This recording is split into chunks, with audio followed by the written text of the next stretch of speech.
everyone, it's Lexi Turner, and I'm here today to share with you this week's Words of Confidence Wednesday. This week we're going to be talking about confidence in friendships, and I mean people-pleasing, the fear of being left out or liked, and how friend drama can quietly shape our sense of self-worth and what we think about ourselves.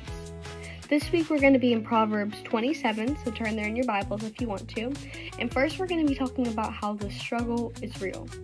So how many of us have felt that little panic whenever plans get made without you, or you catch yourself changing what you say, do, or think about yourself so that you won't be the odd one out, or so that you can fit somebody else's version of likable?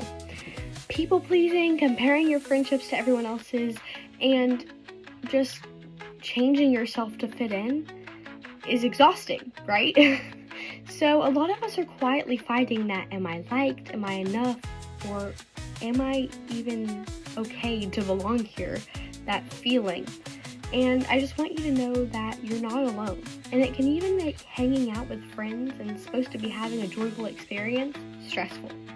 So here is what God says about that, and we're going to be reading Proverbs 27, 9 through 10. Ointment and perfume rejoice the heart, so doth the sweetness of a man's friend thy hearty counsel. Thine own friend and thy father's friend forsake not, neither go into thy brother's house in the day of the calamity.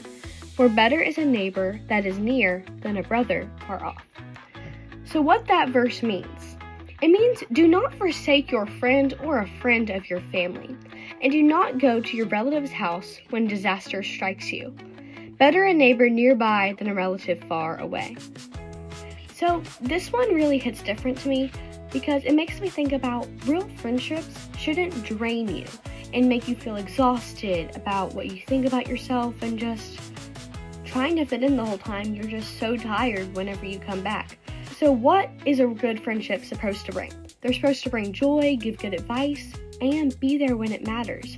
But most of all, they should help you come closer to God, because a real friend should support you in whatever you do and not try to bring you down.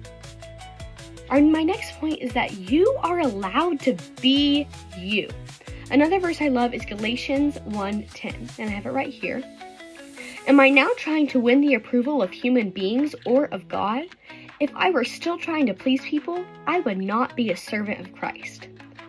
So this verse really spoke to me because throughout my entire life, I have really struggled with bullying, whether it's for my curly hair, my style, my personality, and just not listening to what they have to say and just listening to what God had to say about me. You don't have to twist yourself into someone else's version of likable. You're allowed to be you, the real you, and the right friends will celebrate that. So know that God will send the right friends for you. You're not just going to be lonely your entire life. You're going to find the right people who will celebrate your faith and your personality and just who God created you to be. So some practical steps this week to make yourself a little bit more confident in your friendships is to, number 1, show up as your real self, even if it feels scary. Number 2, saying no when something doesn't feel right instead of people pleasing. God calls us to celebrate His word in a way that is true, not in a way that other people want it to be true.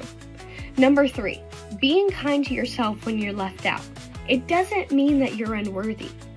You still have God right here to pour all of your struggles onto, and He's here to listen. He knows what you're feeling and He knows what you're going through, so just trust His plan. Number 4, choosing friends who sharpen you instead of shrinking you. So just make sure that your friends are lifting you up in whatever you do, and that they're not trying to push you down, push your faith down, push your personality down, and that they're just knowing that you are you and that's who you're going to get. So you don't have to be the funniest, the coolest, or the most agreeable in the group. You just have to show up as who you are, secure in who God made you to be. So just remember this week that you are God's creation, you are amazing, you are worth it, you are fearfully and wonderfully made, and you don't need to shrink to fit anybody else's standards.